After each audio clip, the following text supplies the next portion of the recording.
Well, hello there, what's up? Cormando here, welcome to my Hell in a Cell 2017 review. And this one lasted a long ass time. It lasted longer than the 3 hours. I thought they were actually going to scrap a match or two because I was like, is the main event going to end really quickly? Well, no, it didn't. It lasted like 40 minutes. It was ridiculous. Anywho's, outside of the Hell in a Cell matches, it wasn't really that great of a pay-per-view in my opinion. But let's get to it. On the pre-show, they announced that the US title was a triple threat. I was like, okay, that's cool. I thought it always should have been, like I said in my predictions, I was like, it should have been that way in the first place. But they did a thing with Daniel Bryan and Ty Dillinger, cool little thing where they're both going yes and 10, and Daniel Bryan was like legit screaming it. It was pretty funny. But yeah, that's about it for that pre-show. Well, the match, of course. Gable and Benjamin defeating the Hype Bros, 10 minutes 20, and all matches lasted 10 minutes at least. There was no short matches, which I think is a first in a long ass time for the pay-per-views. But I think you could have really gotten rid of a few matches here that didn't need to happen, in my opinion. Anyways, as for this match, I thought it was an alright match. They both got in offense. I thought they both teams looked good. Gable hit a moonsault at one point, which was pretty cool. But eventually, Gable and that got the win with a double assisted powerbomb thing. You know, Benjamin powerbomb, and then he jumps in for it and gets the pin. Boom. They're still sort of teasing some stuff with Ryder and Mojo if they're going to turn on one another, but I would rather they just both turned heel and just beat the shit out of Gable and Benjamin after they won. They didn't do that, but I think that's how it should go, because where's the time for a Mojo and Zack feud on SmackDown? I don't think there's time for that. There's a lot of people not getting used as it is. Why would you? I just don't see time for them to get used separately. Just turn them heel, have them be a heel tag team. I think that'd be better. But yeah, it was an alright match. I thought it was okay. Moving on, first match. And when it was announced, I was like, okay, I think this is probably the best match to start it. But looking back, I don't think it is. It should have maybe been in the middle, because everything else happened afterwards just didn't compare at all to it, because this match was amazing. It lasted 22 minutes. Usos defeated the New Day for the SmackDown Tag Titles. They're now 5-time tag champs, and it was just awesome. It was just freaking awesome. I would say both Hell in a Cell matches were tied, because they both had their awesome moments. I might even say that this one was just slightly better in my opinion. Maybe just, I don't know. I'd maybe just say they were both the same, but they were both really good. But this one was awesome. Lot of insane moments. A lot of stuff that I didn't expect at all, like bloody trumpets being used as weapons, chains. Tying one of the Usos up in the corner with like 4 candlesticks, which is just totally unique. I thought that was really cool. Like in the corner of the cell, I thought that was cool as hell. I just didn't see that coming at all. And they used tons of candlesticks, and the Usos, oh my god, they just went absolutely insane on Xavier Woods at one point with their candlesticks. It was nasty. Absolutely nasty. I mean, they got their shots in on the Usos as well, but Xavier was getting annihilated. Like he was handcuffed with his hands over the post, and they were just beating the shit out of him. And they were beating the shit out of Big E as well. And they weren't holding back on these shots. They were legit going to town on them. It was nasty. But yeah, there was loads of near falls, loads of super kicks and splashes and what have you. Eventually, it comes down to Jay putting the chair on Xavier Woods, then the double splash, and one of the Usos had to jump like bloody 3/4 of the way across, and he made it. And then they got the win. It was an awesome match. It was really good. I loved it. Usos 5-time champs, and they were pretty entertaining on Talking Smack too, as they always have been. Although Jay was pretty wrecked, his elbow was bandaged up, and that was kind of just Jimmy, doing the talking. Jay didn't really say much, but yeah, good match. And Randy Orton versus Rusev. I mean, it's not like it was rest holdy or anything like that.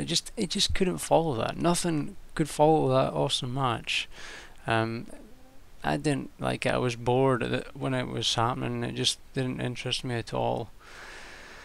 The only cool thing was at the end, I thought, okay, here's Rusev going to actually get a cool win here. He's away to get RKO'd, then he grabs Orton and flips over, and I'm like, oh, this is cool. He's away to get him in the accolade, and then Orton just RKO's him and wins. I was like, oh, Orton totally needed that. This young up-and-comer Orton so needed that win. Oh yeah. This is what happens. They're not creating new stars. Like Orton is in an interview where he wants to help these new talents so they become stars, so he doesn't have to go and do these tours. And you're not even gonna build up Rusev. Like, Rusev's a great bloody talent, but you never have him win anymore. It doesn't make sense. Orton didn't need the win. Dumb. Moving on, we have the triple threat, which is Baron Corbin defeating AJ Styles and Ty Dillinger. 9 minutes 20, and this was an alright match. It was probably the only other match that I felt was pretty good. It had its fair share of good moments. Well, it had its fair share of decent moments. I can't really remember a whole lot of it, but it was a pretty decent match. The one highlight I remember was where they all sort of bloody did moves on each other, like Ty super kicked thingy Corbin, and then he got Pele'd, and then he landed on Corbin and then pinned him, but he didn't get the win. I thought that was pretty cool.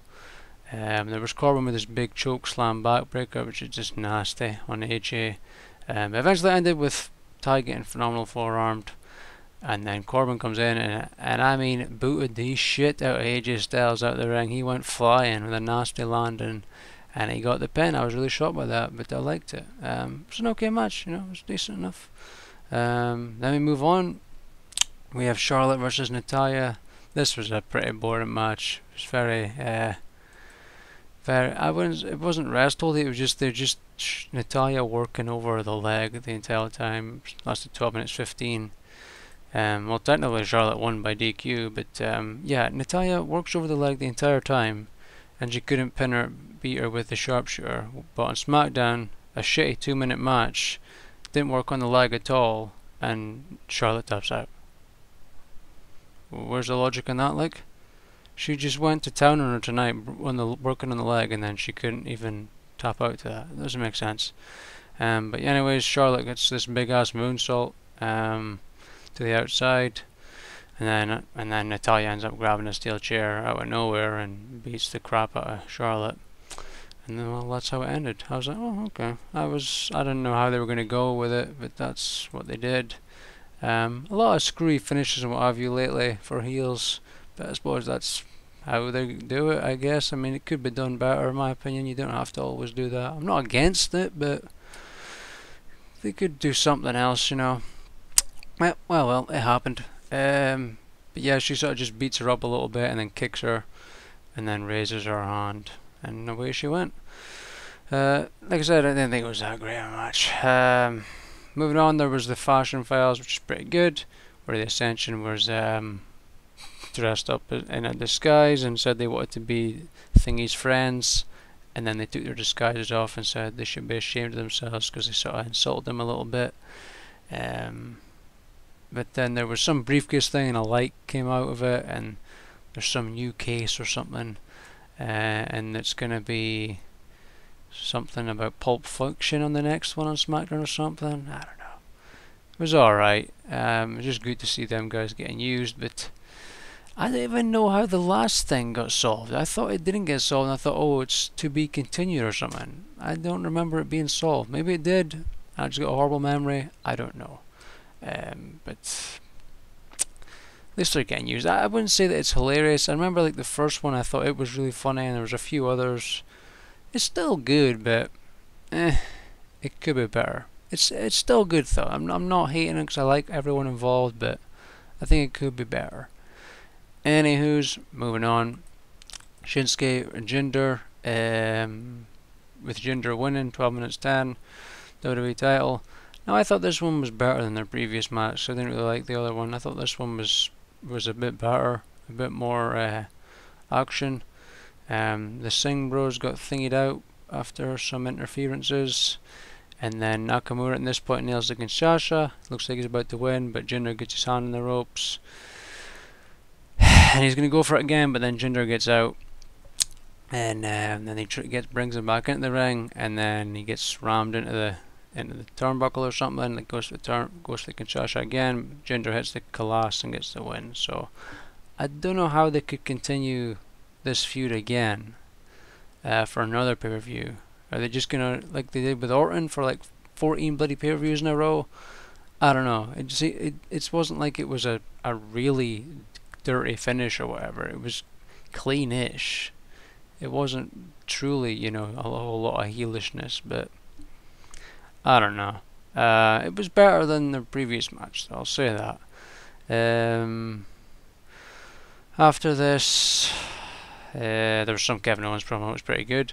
Then we move on to Bobby Roode versus Dolph Ziggler. At this point, I was like, I thought they were just going to scrap this match because it was like 3:45, I think it would have been, which was like 15 minutes before pay-per-view should have ended or something.